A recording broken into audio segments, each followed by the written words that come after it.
Les livres ont la parole.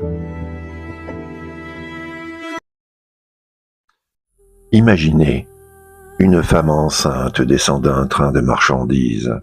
Le froid est glacial, autour d'elle des cris, des ordres aboyés, des chiens qui tirent sur leurs chaînes.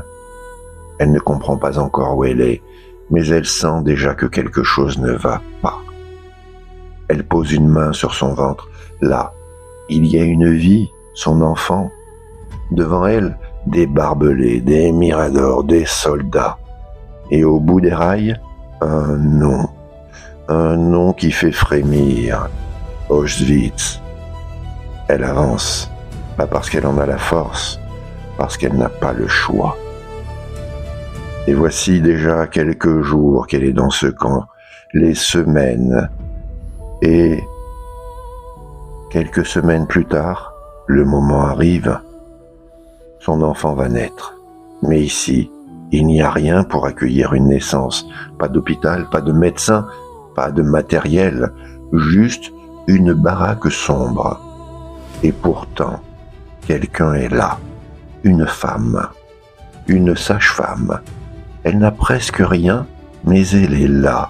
Dans un endroit conçu pour la mort, quelqu'un continue à faire naître la vie. C'est un paradoxe. Et c'est cette histoire que raconte le roman dont je voudrais vous parler aujourd'hui. La sage-femme d'Auschwitz d'Anna Stewart.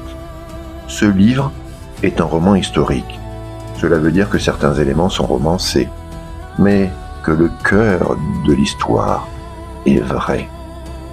Celui d'une sage-femme polonaise déportée à Auschwitz pendant la Seconde Guerre mondiale. Stanisława Leszczyńska. Et avant la guerre, elle faisait simplement son métier. Elle aidait des femmes à accoucher. Et là, dans le camp, elle a continué, sans conditions, sans moyens, mais avec une détermination incroyable. Selon les témoignages, elle aurait aidé près de 3000 enfants à naître. 3000 naissances, dans un endroit où tout est fait pour empêcher la vie. Et c'est là que, moi personnellement, ce livre m'a profondément marqué, parce qu'on parle souvent de courage. Mais ici, ce n'est pas un courage spectaculaire. On est dans quelque chose de beaucoup plus fort. Un courage silencieux.